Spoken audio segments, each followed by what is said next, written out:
ਸ੍ਰੀ ਵਾਹਿਗੁਰੂ ਸਾਹਿਬ ਜੀ।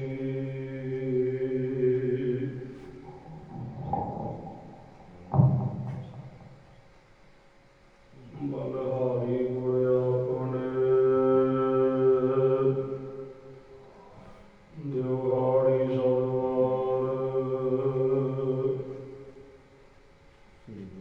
ਜਿਨ ਮਾਨਸ ਤੇ ਦੇਵਤੇ ਕੀਏ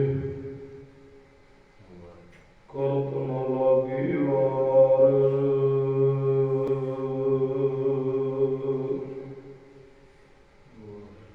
ਗੁਰ ਬਿਨ ਗਿਆਨ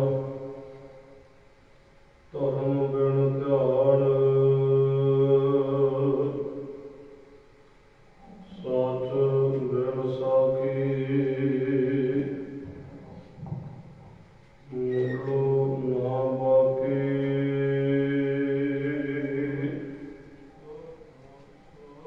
ਮਾਣੋ ਘਲੇ ਉੱਠੀ ਚੱਲੇ ਸਾਧ ਨਾਹੀ ਤੇਰੀ ਗਲ।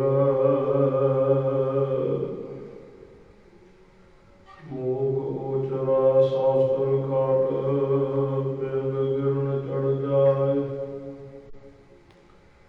ਅੰਧ ਲਖ ਬਦਲ ਸੁਣਾਏ ਜੋ ਕਾਲ ਕਿਰਪਾ ਕਰਾਏ।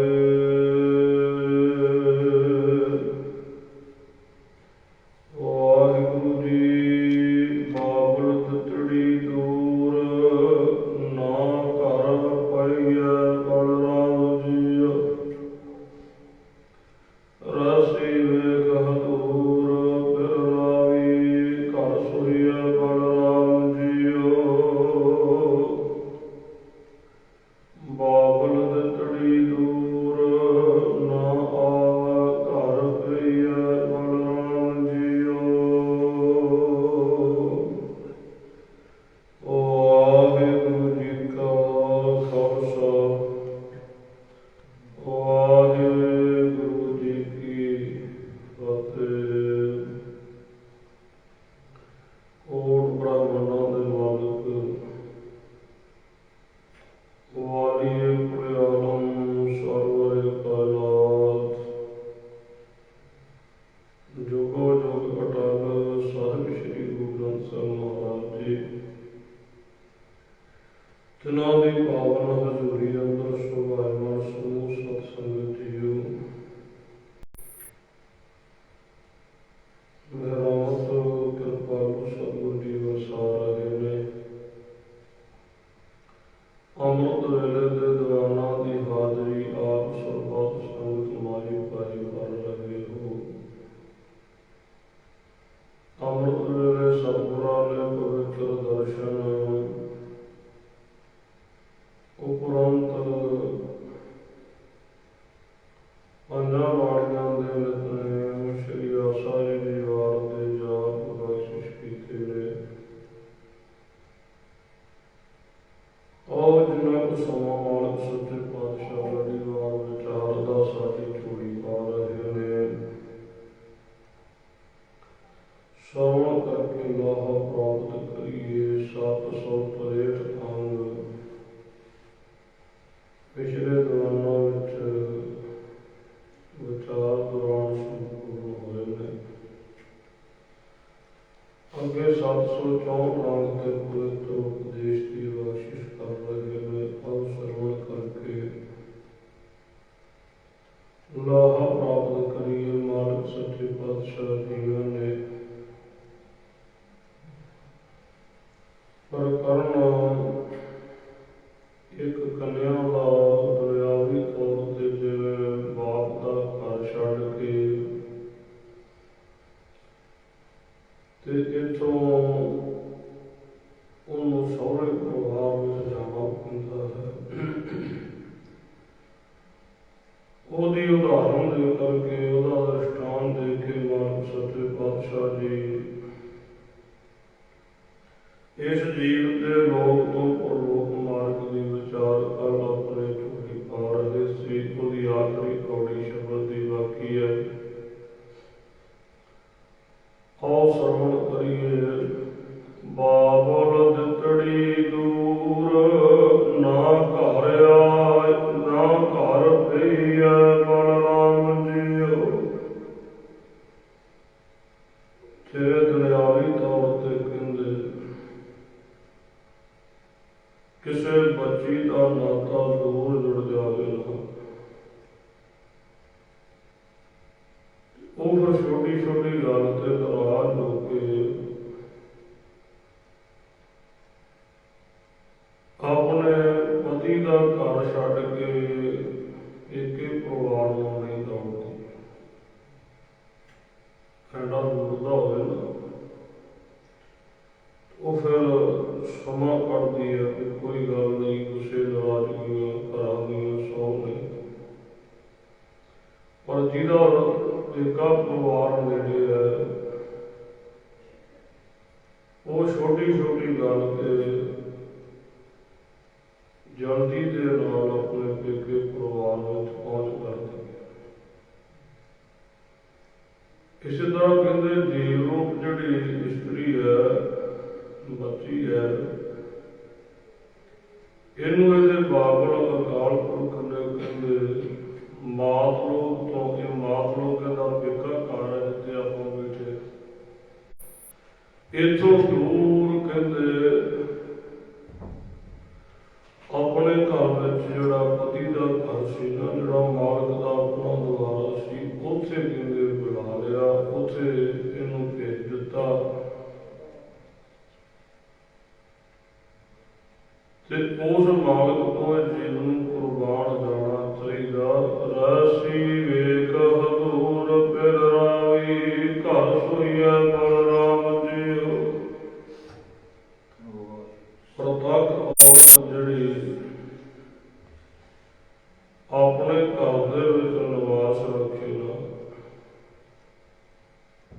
ਜਿਹੜੀ ਘਰ ਨੂੰ ਤਿਆਗ ਕੇ ਕਿਸੇ ਪਾਸੇ ਨਾ ਜਾਵੇ, ਨਾ ਬਹੁਤਾ ਪੇਕਿਆਂ ਦਾ ਸਨੇਹ ਕਰੇ, ਆਪਣੇ ਪਰਿਵਾਰ ਘਰ ਦੇ ਨਾਲ ਜਿਹੜੀ ਰਚ ਜਾਂਦੀ ਹੈ, ਰਹਿਸੀ ਜਿਹੜੀ ਉੱਥੇ ਰਹਿ ਪੈਂਦੀ ਹੈ, ਵੇਖ ਹਜ਼ੂਰ ਫਿਰ ਆਪਣੇ ਮਾਲਕ ਨੂੰ ਨੇੜੇ ਜਾਣ ਕੇ, ਪਤੀ ਨੂੰ ਨੇੜੇ ਜਾਣ ਕੇ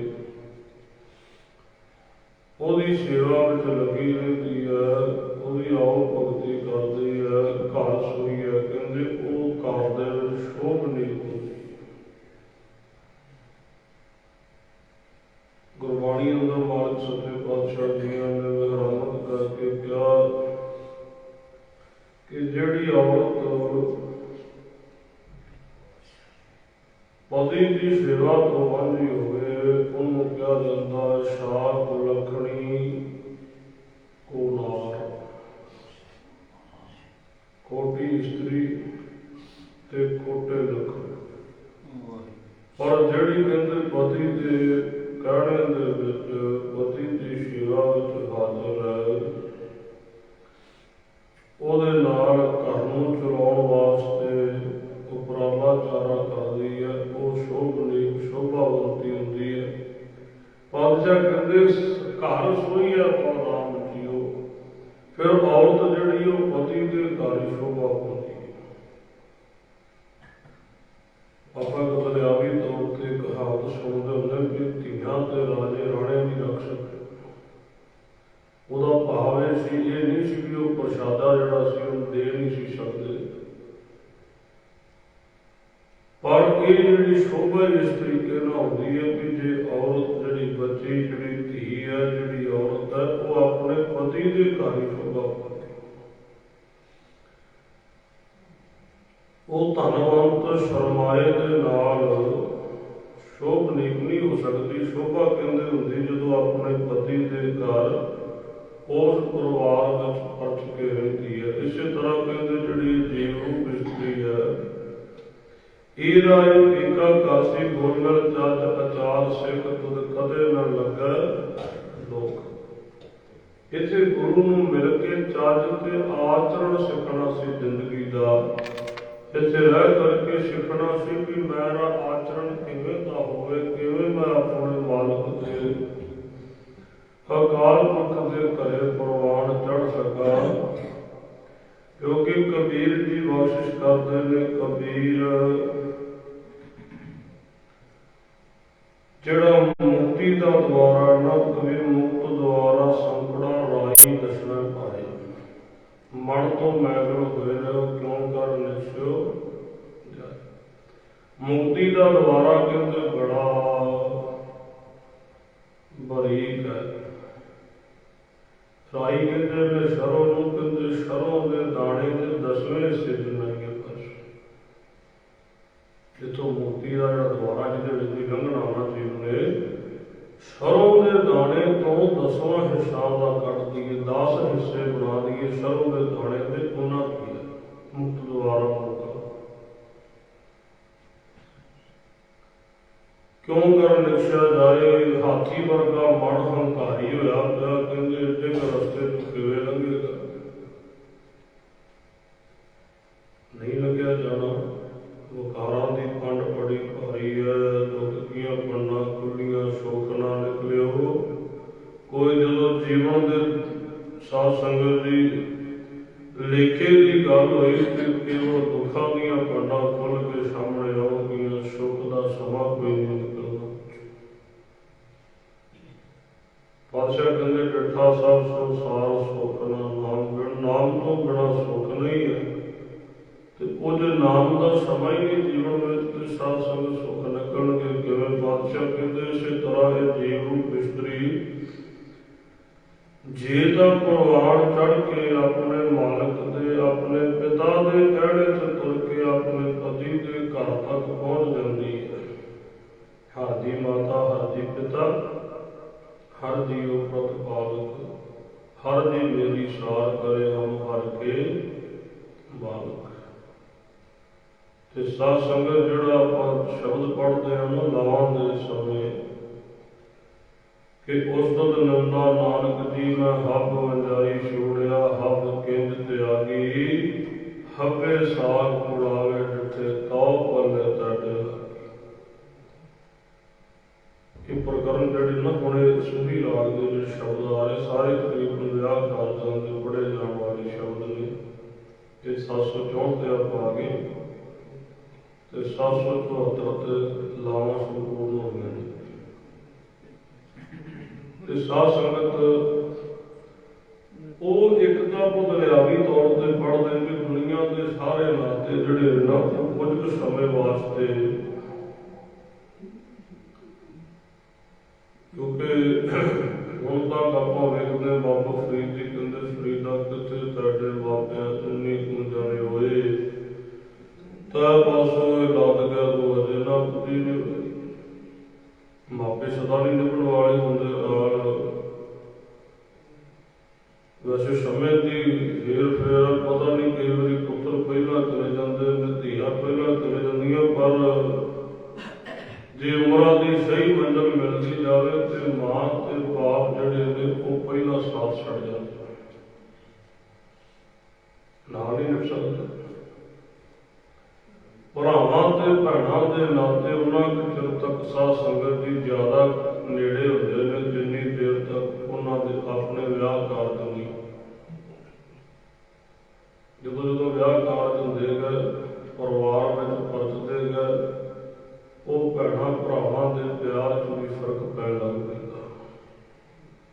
ਜਿਵੇਂ ਜਿਵੇਂ ਉਹਨਾਂ ਦੇ ਪਰਿਵਾਰਾਂ ਦਾ ਵਿਸਥਾਰ ਹੋਵੇਗਾ, ਤਿਵੇਂ ਤਿਵੇਂ ਫਰਕ ਪੈ ਜਾਏਗਾ ਮੋਹ ਪਿਆਰ ਦਾ।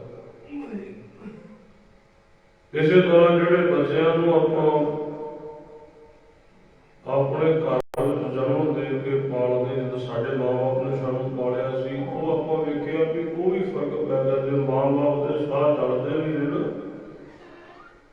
ਤਾਂ ਵੀ ਬੱਚੇ ਉਹ ਸਨੇਹ ਨਹੀਂ ਬਾਅਦ ਵਿੱਚ ਰੱਖਦੇ ਮਾਂ ਬਾਪ ਨਾਲ ਜਿਹੜਾ ਬਚਪਨ ਵਿੱਚ ਸੀ।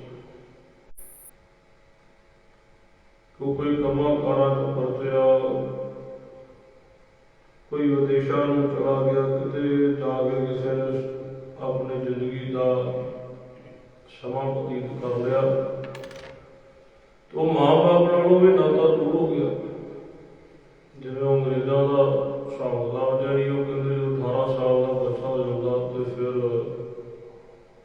ਉਹ ਫੈਮਿਲੀ ਤੋਂ ਬਾਹਰ ਹੋ ਜਾਂਦਾ, ਮਾਂ ਬਾਪ ਉਹ ਵੱਖਰੇ ਰਹਿ ਜਾਂਦੇ ਨੇ, ਉਹ ਬੱਚੇ ਦੀ ਅੱਗੇ ਫੈਮਿਲੀ ਉਹ ਵੱਖਰੀ ਪੜ ਜਾਂਦੀ।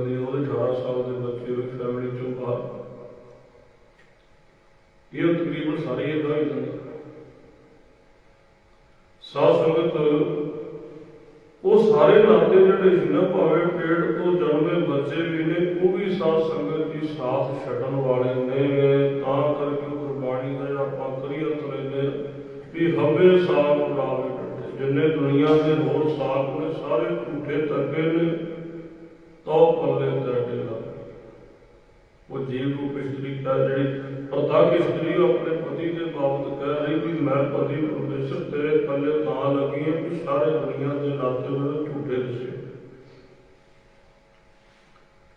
ਤੇ ਅੱਜ ਸਾਧ ਸੰਗਤ ਸਾਨੂੰ ਗੁਰਬਾਣੀ ਦੀ ਸੋਝੀ ਨਾ ਹੋਣ ਕਰਕੇ ਰਾਗੀ ਸਿੰਘ ਦੇ ਗਾ ਕੇ ਚਲੇ ਜਾਂਦੇ ਨੇ ਕਿ ਹੱਬੇ ਸਾਹ ਉਡਾਵੇ ਡੰਡੇ ਪੱਲੇ ਤੁਹਾਡੇ ਲਾਗੇ।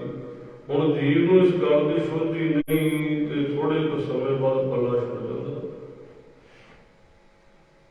ਥੋੜੇ ਕੁ ਸਮੇਂ ਬਾਅਦ ਉਹੀ ਜਿਹੜੇ ਪੱਲੇ ਤੁਹਾਡੇ ਲਾਗੇ ਦੇ ਸ਼ਬਦ ਪੜ੍ਹੇ ਗਏ ਸੀ ਉਹ ਤਲਾਕਾਂ ਦੇ ਕਾਗਜ਼ ਆ ਜਾਂਦੇ, ਤੋੜ ਵਿਛੋੜ ਜੀਵਨ ਦਾ ਬਣ ਜਾਂਦਾ। ਇਹ ਗੁਰਬਾਣੀ ਦੀ ਸੋਝੀ ਨਾ ਹੋਣ ਕਰਕੇ ਹੈ। ਜੇ ਗੁਰਬਾਣੀ ਦੀ ਸੋਝੀ ਹੋਵੇ, ਸਾਧ ਸੰਗਤ ਇਸਲਾਮ ਕਹਿੰਦੇ ਨੇ, ਇਸਲਾਮ ਅੰਦਰ ਜੇ 3 ਵਾਰ ਕਬੂਲ ਕਬੂਲ ਕਬੂਲ ਕਿਹਾ ਤੇ ਨਿਕਾਹ ਪੂਰਾ ਹੈ। ਜੇ 3 ਵਾਰ ਤਲਾਕ ਤਲਾਕ ਤਲਾਕ ਕਹਿ ਦਿੱਤਾ ਤੇ ਤਲਾਕ ਹੋ ਜਾਏਗਾ। ਸਨਾਤਨ ਮਤ ਵਾਲੇ 7 ਫੇਰੇ ਲੈਂਦੇ ਨੇ ਤੇ ਵਿਆਹ ਗਿਣਿਆ ਜਾਂਦਾ ਹੈ ਅਗਨੀ ਦੇ ਬੇਦੀ ਦੇ ਦੁਆਲੇ। ਪਰ ਉਹਨਾਂ ਵਿੱਚ ਵੀ ਜੇ ਉਹਨਾਂ ਦੇ ਜੀਵਨ ਦਾ ਨਿਰਵਾਹ ਨਾ ਸਹੀ ਲੱਗੇ ਤੇ ਉਹ 4 ਮਨੁੱਖ ਬੈਠ ਕੇ ਕਾਨੂੰਨ ਦਾ ਸਹਾਰਾ ਲੈ ਕੇ ਤੇ ਉਹ ਵੱਖ ਹੋ ਜਾਂਦੇ। ਪਰ ਸਿੱਖਾਂ ਦੀ ਰਵਾਇਤ ਨਹੀਂ ਹੈ। ਸਿੱਖਾਂ ਦੇ ਘਰ ਵਿੱਚ ਸਾਧ ਸੰਗਤ ਗੁਰੂ ਨਾਨਕ ਦੇ ਘਰ ਵਿੱਚ ਕੇਵਲ ਜੁੜਨ ਦਾ ਸਾਧਨ ਹੈ, ਤੋੜ ਦਾ ਸਾਧਨ ਨਹੀਂ ਹੈ। ਇਸੇ ਆਪਾਂ ਇੱਕ ਪੁਰਾਣੀ ਰਵਾਇਤ ਵੇਖਦੇ ਰਹੇ, ਹੁਣ ਲੋਕਾਂ ਨੇ ਛੱਡ ਦਿੱਤੀ ਹੈ। ਕਹਿੰਦੇ ਹੁੰਦੇ ਸੀ ਪੁਰਾਤਨ ਸਮੇਂ 'ਚ ਇਸ ਤਰ੍ਹਾਂ ਹੁੰਦਾ ਸੀ ਕਿ ਇੱਕ ਵਾਰੀ ਔਰਤ ਦੀ ਡੋਲੀ ਤੁਰ ਜਾਂਦੀ ਹੈ, ਜਿਹੜੇ ਬੱਚੀਆਂ ਰੋਂਦੀਆਂ ਨੇ ਨਾ, ਅੱਜ ਵਿਆਹ ਤੋਂ ਤੁਰਨ ਲੱਗਿਆ, ਉਹ ਰੋਣ ਦਾ ਕਾਰਨ ਉਹ ਕਹਿੰਦੇ ਹੁੰਦਾ ਸੀ ਕਿ ਇੱਕ ਵਾਰੀ ਡੋਲੀ ਤੁਰੀ ਤੇ ਉਸ ਘਰ ਵਿੱਚ ਦੁਬਾਰਾ ਨਹੀਂ ਸੀ ਉਹ ਬੱਚੀ ਹੁੰਦੀ। ਉਹਦਾ ਆਖਰੀ ਹੁੰਦਾ ਸੀ ਉਹ ਸਮਾਂ ਜਦੋਂ ਉਹ ਤੁਰਦੀ ਹੈ ਕਿ ਜਿਉਂਦਿਆਂ ਜੀ ਦੁਬਾਰਾ ਉਸ ਘਰ ਵਿੱਚ ਨਹੀਂ ਸੀ ਹੁੰਦੀ। ਉਹ ਤਾਂ ਹੁੰਦੀਆਂ ਸੀ ਵੀ ਅੱਜ ਦਾ ਵਿਛੜਿਆ, ਅੱਜ ਦਾ ਸਮਾਂ ਜਿਹੜਾ ਹੈ ਉਹ ਭਰਾ ਤੇ ਪਿਤਾ ਉਹ ਤਾਂ ਮਿਲਣ ਵਾਸਤੇ ਆਉਂਦੇ ਨੇ, ਪਰ ਉਹ ਜਾਂਦੀ ਨਹੀਂ ਹੁੰਦੀ। ਉਹ ਤਾਂ ਹੁੰਦੀਆਂ ਸੀ। ਅੱਜ ਤਾਂ ਵਿਆਹ ਤੋਂ ਅਗਲੇ ਘੰਟੇ ਬਾਅਦ ਫਿਰ ਅਗਲੇ ਆ ਜਾਂਦੇ ਨੇ। ਉਹਦਾ ਰੋਣ ਦਾ ਕਾਰਨ ਨਹੀਂ, ਪਰ ਸਾਧ ਸੰਗਤ ਇਸੇ ਤਰ੍ਹਾਂ ਇਹਦੇ 'ਚ ਵਿਛੋੜ ਦਾ ਕਾਰਨ ਵੀ ਨਹੀਂ ਸੀ। ਜਿੱਦਾਂ ਉਹ ਕਹਿੰਦੇ ਸੀ ਪੁਰਾਤਨ ਸਮੇਂ 'ਚ ਵੀ ਇੱਕ ਵਾਰੀ ਡੋਲੀ ਆਈ ਹੈ ਤੇ ਦੂਜੀ ਵਾਰ ਅਰਥੀ ਹੁੰਦੀ ਹੈ ਉਸ ਘਰ ਵਿੱਚ, ਇਹ ਦੁਬਾਰਾ ਜਾਣ ਦਾ ਕਾਰਨ ਨਹੀਂ ਸੀ। ਇਹੀ ਰਵਾਇਤ ਗੁਰੂ ਨਾਨਕ ਦੇ ਘਰ ਦੀ ਹੈ ਵੀ ਇੱਕ ਵਾਰੀ ਜਿੱਥੇ ਨਾਤਾ ਜੁੜਦਾ ਹੈ, ਕੰਨਿਆ ਦੇਵਾ ਸਿੱਖ ਕੋ ਦੇਵਾ ਨਾ ਕਿਰਦਾਰ ਸੋਈ ਮੇਰਾ ਸਿੱਖਣਾ ਪਹੁੰਚੇ ਗੁਰੂ ਕੇ ਧਾਮ। ਸਾਧ ਸੰਗਤ ਪਹਿਲਾਂ ਨਾਤਾ ਵੇਖ ਕੇ ਟੋਲ ਕੇ ਵਿਚਾਰ ਕੇ ਧਰਮ ਦੀ ਵਿਚਾਰ ਕਰਕੇ ਗਏ। ਰੋਜ਼ ਰੋਜ਼ ਸਿਆਣੇ ਕਹਿੰਦੇ ਰਿੜਕੇ ਨਹੀਂ ਬੁਲਿਆ ਜਾਂਦਾ, ਇੱਕੋ ਵਾਰ ਹੋਣਾ ਚਾਹੀਦਾ, ਬਾਰ ਬਾਰ ਥੋੜ੍ਹੀ ਹੁੰਦੇ ਘਰ 'ਚ। ਮਹਾਰਾਜ ਕਹਿੰਦੇ ਜੇ ਤਾਂ ਉਹ ਪਤੀ ਦੇ ਘਰ ਵਿੱਚ ਚੰਗੇ ਆਚਰਣ ਦੇ ਨਾਲ, ਚੰਗੇ ਕਰਤੱਵਾਂ ਦੇ ਨਾਲ ਜੀਵਨ ਨੂੰ ਬਸਰ ਕਰਦੀ ਤੇ ਉੱਥੇ ਉਹਨੂੰ ਸ਼ੋਭਾ ਪ੍ਰਾਪਤ ਹੁੰਦੀ ਹੈ। ਰਹਿਸੀ ਵੇਖ ਹਜ਼ੂਰ ਉਹਦੇ ਚਰਨਾਂ ਦਾ ਪਿਆਰ, ਮਾਲਕ ਦਾ ਜੀਵ ਰੂਪ ਇਸਤਰੀ ਨੂੰ ਪ੍ਰਾਪਤ ਹੁੰਦਾ ਤੇ ਘਰ ਸੁਣੀਏ ਬਲਰਾਮ ਜੀ ਉੱਥੇ ਸ਼ੋਭਾ ਦੇ ਸਹਿਤ ਰਹਿੰਦੀ ਹੈ, ਦਰਗਾਹ ਘਰ ਦੇ ਵਿੱਚ ਪ੍ਰਾਪਤੀ ਹੁੰਦੀ। ਇਸ ਕਰਕੇ ਕਹਿੰਦੇ ਉਸ ਮਾਲਕ ਤੋਂ ਕੁਰਬਾਨ ਜਾਣਾ ਚਾਹੀਦਾ। ਸਾਤੈ ਫਿਰ ਲੋੜੀ ਪ੍ਰੀਤਮ ਜੋੜੀ, ਮਤ ਪੂਰੀ ਪ੍ਰਧਾਨੇ, ਸੰਜੋਗੀ ਮੇਲਾ ਥਾਣ ਸੁਹੇਲਾ, ਗੁਣਵੰਤੀ ਗੁਰ ਗਿਆਨੇ। ਕਹਿੰਦੇ ਸੱਚੇ ਪਤੀ ਨੂੰ ਜੇ ਲੋਚਦੀ ਹੈ ਕੋਈ ਜੀਵ ਰੂਪ ਜਗਿਆਸੂ ਇਸਤਰੀ ਲੋਚਦੀ ਹੈ। ਮਦਨ ਨੂੰ ਤਾਂ ਬਸ ਇੰਨਾ ਹੀ ਹੈ ਕਿ ਬੱਚਿਆਂ ਨੂੰ ਪੜ੍ਹਾਉਣਾ ਹੈ, ਬੱਚਿਆਂ ਨੂੰ ਰੋਟੀ ਪਾਣੀ ਛਕਾਉਣਾ ਇਹਨਾਂ ਨੂੰ ਥਾਏ ਪਥਾਏ ਘਰ ਬੂਹਾ ਬਣਾ ਕੇ ਦੇਣਾ ਹੈ, ਨਾਤੇ ਜੋੜ ਦੇਣੇ ਨੇ। ਇਹੀ ਸਾਡੀ ਪਰੰਪਰਾ ਚੱਲਦੀ ਆ ਰਹੀ ਕਈ ਸਦੀਆਂ। ਪਰ ਜਗਿਆਸਾ ਅੰਦਰ ਜਾਗਦੀ ਹੈ ਜਗਿਆਸੂ ਦੇ ਵੀ ਮੈਂ ਜੇ ਇਹ ਜੀਵਨ ਵਿੱਚ ਆਈ ਹਾਂ ਤੇ ਕੁਝ ਸਬਲਾ ਸਮਾਂ ਕਰਕੇ ਜਾਣਾ। ਭਈ ਪ੍ਰਾਪਤ ਮਾਨੁਖ ਦੇਵਰੀਆ, ਗੋਬਿੰਦ ਮਿਲਣ ਕੀ ਹੈ ਤੇਰੀ ਬਰੀਆ ਹੈ, ਮੇਰੀ ਮਾਲਕ ਨੂੰ ਮਿਲਣ ਦੀ ਵਾਰੀ ਹੈ ਤੇ ਮੈਂ ਮਿਲ ਕੇ ਜਾਣਾ। ਕਹਿੰਦੇ ਜਦੋਂ ਸੱਚ ਨੂੰ, ਸੱਚੇ ਪਤੀ ਨੂੰ, ਪਰਮੇਸ਼ਰ ਨੂੰ ਲੋਚਦੀ ਹੈ ਜੀਵ ਰੂਪ ਇਸਤਰੀ, ਤੇ ਉਹਦੀ ਜੋੜੀ ਉਹਦੇ ਨਾਲ ਬਣਦੀ ਹੈ, ਉਹਦੀ ਸ੍ਰੇਸ਼ਟ ਮੱਤ ਹੋ ਜਾਂਦੀ ਹੈ। ਤੇ ਉਹ ਮੱਤ ਜਿਹੜੀ ਗੁਰਮਤਿ ਦੀ ਜਦੋਂ ਧਾਰਨੀ ਬਣਦੀ ਮੱਤ ਪੂਰੀ ਹੈ ਤੇ ਗੁਰੂ ਦੇ ਦਰ ਤੇ ਮੁਖੀ ਬਣੀ ਜਾਂਦੀ। ਉਦਾਹਰਣ ਸੰਯੋਗੀ ਮੇਲਾ, ਇਹ ਜਿਹੜਾ ਮੇਲਾ ਹੈ ਸੰਯੋਗਾਂ ਦੇ ਸ਼ਹਿਰ, ਸ੍ਰੇਸ਼ਟ ਯੋਗ ਬਣ ਕੇ ਹੀ ਸਾਧ ਸੰਗਤ ਦੀ ਮਾਲਕ ਦੀ ਪ੍ਰਾਪਤੀ ਹੁੰਦੀ ਹੈ। ਤੇ ਜਿਹੜੇ ਘਰ ਪਰਿਵਾਰ ਵਿੱਚ ਪ੍ਰਾਪਤੀ ਹੋ ਗਈ, ਕਹਿੰਦੇ ਸਾਣ ਸੁਹੇਲਾ, ਉਹ ਥਾਂ ਹੀ ਸ਼ੋਭ ਨਹੀਂ ਹੋ ਗਿਆ। ਜਿਵੇਂ ਆਪਾਂ ਵੇਖਦੇ ਹਾਂ ਜਿਹੜੇ ਪਰਿਵਾਰਾਂ ਵਿੱਚ ਸਾਧ ਸੰਗਤ ਦੀ ਗੁਰੂ ਨਾਲ ਮੇਲਾ ਬਣਿਆ ਸੀ, ਉਹ ਥਾਂ ਪਰਮ ਪੂਜਨੀਕ ਨਹੀਂ ਬਣ ਗਿਆ। ਆਪਾਂ ਡਰੌਂਦੀ ਭਾਈ ਆਪਣੇ ਜਿਹੜੇ ਹੈ ਤੇ ਭਾਈ ਸਾਈਦਾਸ ਜੀ, ਸਾਧ ਸੰਗਤ ਗੁਰੂ ਨਾਲ ਮੇਲਾ ਇੱਕ ਤਾਂ ਦੁਨਿਆਵੀ ਤੌਰ ਤੇ ਨਾਤਾ ਸੀ ਮਹਾਰਾਜ ਦੇ ਸ਼ਾਨੂ ਸਾਹਿਬ, ਪਰ ਉਹਨਾਂ ਨੇ ਉਹ ਨਾਤਾ ਰੱਖਿਆ ਨਹੀਂ। ਉਹਨਾਂ ਨੇ ਉਹ ਨਾਤੇ ਨਾਲ ਨਹੀਂ, ਕਿਉਂਕਿ ਆਪਾਂ ਵੇਖਦੇ ਸੀ ਸ਼ਾਨੂ ਜਿਹੜੇ ਪਰਿਵਾਰ ਬਣ ਜਾਂਦੇ ਨੇ ਇੱਕ ਦੂਜੇ ਦੇ ਰਿਸ਼ਤੇਦਾਰੀ ਨਾਤਾ ਨਿਭਾਉਂਦੇ, ਉਹਨਾਂ ਦੀ ਬਣਦੀ ਨਹੀਂ ਸਾਰੀ ਉਮਰ ਕਈ ਵਾਰੀ। ਪਰ ਸਾਈਦਾਸ ਜੀਆਂ ਨੇ ਗੁਰੂ ਹਰਗੋਬਿੰਦ ਪਾਤਸ਼ਾਹ ਮਹਾਰਾਜ ਜੀਆਂ ਨੂੰ ਗੁਰੂ ਕਰਕੇ ਜਾਣਿਆ ਤੇ ਘਰ ਬਣਾ ਕੇ ਸਾਧ ਸੰਗਤ ਦੀ ਉਹਦਾ ਕੁੰਡਾ ਬੰਦ ਕਰ ਦਿੱਤਾ। ਕਿਸੇ ਨੇ ਪੁੱਛਿਆ ਵੀ ਹੁਣ ਰਹਿਸ਼ ਵੀ ਕਰ ਲਓ ਕਿ ਮਸਾਂ ਦੇ ਘਰ ਬਣਿਆ, ਕਹਿਣ ਲੱਗੇ ਨਹੀਂ, ਪਹਿਲਾਂ ਮੇਰਾ ਗੁਰੂ ਆਏਗਾ ਫਿਰ ਮੈਂ ਇਸ ਸਮੇਂ ਤੇ ਪੈਰ ਪਾਉਣਾ। ਕਹਿਣ ਲੱਗੇ ਫਿਰ ਗੁਰੂ ਨੂੰ ਸੁਨੇਹਾ ਨਹੀਂ ਦਿੱਤਾ, ਸੁਨੇਹਾ ਲਾ ਦੇਣਾ ਸੀ ਮਹਾਰਾਜ ਨੂੰ। ਕਹਿੰਦੇ ਨਹੀਂ, ਉਹ ਪ੍ਰੇਮ ਦੇ ਵਸ ਹੋ ਕੇ ਆਉਂਦਾ ਹੈ, ਉਹ ਪ੍ਰੇਮ ਦੀ ਡੋਰੀ ਨਾਲ ਬੱਝਾ ਹੋਇਆ ਆਪਣੇ ਆਪ ਆਵੇ ਦਾ ਸੁਨੇਹਾ ਲਾ ਕੇ ਮੰਗਾਇਆ ਤੇ ਕੀ ਮੰਗਾਇਆ। ਸਾਧ ਸੰਗਤ ਗੁਰੂ ਹਰਗੋਬਿੰਦ ਪਾਤਸ਼ਾਹ ਮਹਾਰਾਜ ਦੀ ਡੋਰੀ ਹੈ ਤੇ ਸਾਈਦਾਸ ਦੀ ਉਹ ਭਾਵਨਾ ਦੀ ਪੂਰਤੀ ਕੀਤੀ। ਪਾਤਸ਼ਾਹ ਨੇ ਚਰਨ ਪਾਏ ਤੇ ਫਿਰ ਸਾਈਦਾਸ ਜੀ ਨੇ ਉਹ ਘਰ ਦੇ ਵਿੱਚ ਨਿਵਾਸ ਕੀਤਾ। ਇਹ ਜਿਹੜਾ ਮੇਲਾ ਸਾਧ ਸੰਗਤ ਦੀ ਸੰਯੋਗਾਂ ਦੇ ਨਾਲ ਸ੍ਰੇਸ਼ਟ ਯੋਗ ਕਰਨ ਨਾਲ ਪ੍ਰਾਪਤ ਹੁੰਦਾ। ਤੇ ਜਦੋਂ ਗੁਰੂ ਦਾ ਮੇਲਾ ਪ੍ਰਾਪਤ ਹੁੰਦਾ ਹੈ ਉਹ ਫਿਰ ਥਾਂ ਸ਼ੋਭ ਨਹੀਂ ਪਾਉਂਦੇ। ਅੱਜ ਤੱਕ ਘਰਾਂ ਦੀ ਸਾਧ ਸੰਗਤ ਦੀ ਸ਼ੁਰੂਆਤ ਸ਼ਰਾਬਾਂ ਦੇ ਦੌਰ ਤੋਂ ਹੋ ਰਹੀ ਹੈ। ਨਵੇਂ ਮਕਾਨ ਬਣ ਜਾਂਦੇ ਨੇ, ਉਹਦੇ 'ਚ ਸ਼ਰਾਬਾਂ ਦੇ ਦੌਰ ਚੱਲੀ ਜਾਂਦੇ ਨੇ। ਫਿਰ ਕਹਿੰਦੇ ਹੁਣ ਨਵੇਂ ਮਕਾਨ ਸ਼ਿਫਟ ਹੋਣਾ, ਫਿਰ ਮਹਾਰਾਜ ਦੇ ਚਰਨ ਪਾ ਲਈਏ। ਪਹਿਲਾਂ ਉਹ 'ਚ ਸ਼ਰਾਬਾਂ ਪੀ ਰਹੀਆਂ, ਮਿਸਤਰੀਆਂ ਨੇ ਮਜ਼ਦੂਰਾਂ ਨੇ ਤੰਬਾਕੂ ਖਾ ਖਾ ਕੇ ਥੁੱਕ ਦਿੱਤਾ। ਫਿਰ ਕਹਿੰਦੇ ਮਹਾਰਾਜ ਦੇ ਚਰਨ ਪਾਈਏ ਨਵੇਂ ਘਰ 'ਚ। ਇਹ ਥੋੜ੍ਹੀ ਜਿਹੀ ਪ੍ਰਾਪਤੀ ਤਾਂ ਹੀ ਕੋਈ ਸਾਡੇ ਜਿਹੜੇ ਸਾਧ ਸੰਗਤ ਦੀ ਮਹਿਲ ਵਿਸਾਖਣ ਰਹਿ ਗਏ, ਵਾਸਾ ਆਇਆ ਤਲ ਗੋਰਾਂ ਸੇ ਨਿਮਾਣੀਆਂ ਵੈਸ਼ਣ ਮਲ, ਉਹ ਤਾਂ ਹੀ ਤਾਂ ਸੁਪਨੇ ਰਹਿ ਜਾਂਦੇ। ਤਾਂ ਉਹ ਮਾਰੇ ਕਹਿੰਦੇ ਜਿੱਥੇ ਮੇਲਾ ਬਣਿਆ ਨਾ ਗੁਰੂ ਦਾ, ਗੁਰੂ ਨਾਲ ਸੰਯੋਗ ਬਣਿਆ, ਉਹ ਥਾਂ ਸ਼ੋਭ ਨਹੀਂ ਹੋਗੀ। ਜਿਹੜੇ ਹਿਰਦੇ ਘਰ ਵਿੱਚ ਗੁਰੂ ਦਾ ਮਿਲਾਪ ਹੋਇਆ, ਉਹ ਹਿਰਦਾ ਰੂਪੀ ਜਿਹੜਾ ਘਰ ਸੀ ਉਹ ਵੀ ਸ਼ੋਭਨੀਕ ਹੋ ਗਿਆ, ਸ਼ੋਭਾ ਸਹਿਤ ਹੋਇਆ। ਗੁਣਵੰਤੀ ਗੁਰ ਗਿਆਨੀ, ਗੁਰੂ ਦੇ ਗਿਆਨ ਨੂੰ ਪ੍ਰਾਪਤ ਕਰਕੇ ਜੀਵ ਰੂਪ ਇਸਤਰੀ ਗੁਣਾ ਵਾਲੀ ਹੋਈ। ਸਤ ਸੰਤੋਖ ਸਦਾ ਸੱਚ ਪੱਲਾ, ਸੱਚ ਬੋਲਾ ਫਿਰ ਭਾਏ। ਕਹਿੰਦੇ ਉਸ ਜੀਵ ਰੂਪ ਇਸਤਰੀ ਦੇ ਪੱਲੇ 'ਚ ਸਦੀਵੀ ਕਾਲ ਸੱਚ ਹੁੰਦਾ ਹੈ। ਉਹ ਆਪਣੇ ਮੁਖਾਰਬਿੰਦ ਤੋਂ ਝੂਠ ਕਦੇ ਨਹੀਂ ਬੋਲਦੀ। ਅੱਜ ਦਾ ਸਾਧ ਸੰਗਤ ਦੀ ਕਰਮ ਧਰਮ ਦੋਏ ਸਭ ਕਰੋਏ, ਕੂੜ ਫਿਰੈ ਪ੍ਰਧਾਨ ਵੇ ਲਾਲੋ। ਕਾਜ਼ੀਆ ਬਾਬਣਾ ਕੀ ਗੱਲ ਥਕੀ, ਜਗਤ ਪੜੈ ਸੈਤਾਨ ਵੇ ਲਾਲੋ। ਦੋਵੇਂ ਹੀ ਸ਼ੈਤਾਨੀ ਪਾਠ ਪੜ੍ਹ ਰਹੇ ਨੇ। ਧਰਮੀ ਲੋਕ ਵੀ ਸ਼ੈਤਾਨ ਦਾ ਪਾਠ ਕਰੀ ਜਾਂਦੇ। ਸਾਧ ਸੰਗਤ ਝੂਠ ਦਾ ਬੋਲਬਾਲਾ ਇੰਨਾ ਹੋ ਗਿਆ, ਜਿੰਨਾ ਬੋਲਬਾਲਾ ਝੂਠ ਦਾ ਸਾਡੇ ਅੰਦਰ ਹੈ, ਸਾਨੂੰ ਇਹ ਪ੍ਰਤੀਤ ਹੁੰਦਾ ਵੀ ਸੱਚ ਕਿਤੇ ਦੀਦਾ ਨਹੀਂ ਸੰਸਾਰ। ਮੈਨੂੰ ਕਿਸੇ ਸੱਜਣ ਨੇ ਕਿਹਾ ਪਿਛਲੇ ਦਿਨ,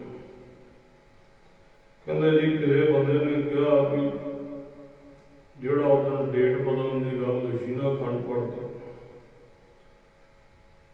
ਇਹ ਬਾਬਾ ਜੀ ਨੇ ਸਿਆਸਤ ਦੇ ਵਿੱਚ ਗੱਲ ਕੀਤੀ ਹੈ, ਕਿਸੇ ਨੇ ਬਾਬੇ ਨੂੰ ਘੁਆਇਆ ਹੈ। ਮੈਂ ਕਿਹਾ ਵੀ ਚਲੋ ਨਾ ਤੈਨੂੰ ਪੁੱਛਦਾ ਨਹੀਂ, ਕਿਹਨੇ ਕਿਹਾ ਆਪਣੀ ਮਰਜ਼ੀ, ਜਿਹੜਾ ਮਰਜ਼ੀ ਕੋਈ ਕਹੀ ਜਾਵੇ, ਪਰ ਇਹ ਗੱਲ ਹੈ ਵੀ ਸਾਨੂੰ ਲੋਕਾਂ ਵਰਗੀਆਂ ਚਤੁਰਾਈਆਂ ਨਹੀਂ ਆਉਂਦੀਆਂ ਵੀ ਗੁਰੂ ਕੇ ਹਜ਼ੂਰ ਬਹਿ ਕੇ ਵੀ ਅਸੀਂ ਸਿਆਸਤ ਦੀ ਗੱਲ ਕਰੀਏ। ਇੱਕ ਕਮਾਲ ਹੋ ਗਈ, ਗੁਰਦੁਆਰਾ ਤੇ ਛੱਡ ਦਈਏ। ਸੁਖੀਏ ਕੋ ਵੇਖਿਆ ਸਭ ਸੁਖੀਆ ਰੋਗੀ, ਕਰ ਭਾਣੇ ਸਭ ਰੋਗੀ। ਜੋ ਸਾਡੇ ਅੰਦਰ ਚੱਲੀ ਜਾਂਦਾ ਸਾਨੂੰ ਲੱਗਦਾ ਸਾਰੇ ਲੋਕ ਹੀ ਇੱਦਾਂ ਦੇ ਵੀ ਬਾਹਰ ਝੂਠ ਬੋਲਿਆ ਤੇ ਗੁਰੂ ਕੋਲ ਆ ਕੇ ਬਖਸ਼ਾ ਲਾਂਗੇ, ਜੇ ਗੁਰਦੁਆਰੇ ਬਹਿ ਕੇ ਗੁਰੂ ਕੀ ਤਾਬਿਆ ਝੂਠ ਬੋਲ ਦਿੱਤਾ ਕਿੱਥੋਂ ਬਖਸ਼ਾਵਾਂਗੇ? ਹੈ ਕੋਈ ਪਾਰ ਤਾਰਾ ਕਰਨ ਵਾਲਾ ਹੋਰ? ਸੋ ਜਿਹਦੇ ਮੂੰਹ ਚ ਆਪਣੇ ਚਮੜੇ ਦੀ ਜ਼ੁਬਾਨ ਜਾਂ ਮਰਜ਼ੀ ਵਾਹੀ ਜਾਵੇ, ਜਦੋਂ ਮਰਜ਼ੀ ਬੋਲੀ ਜਾਵੇ, ਪਰ ਇਹ ਗੱਲ ਪਹਿਲਾਂ ਬਚਾਓ ਤਾਂ ਸਹੀ। ਸਾਨੂੰ ਕੀ ਲੋੜ ਕਿਸੇ ਦੀ ਸਿਆਸਤ ਦੀ?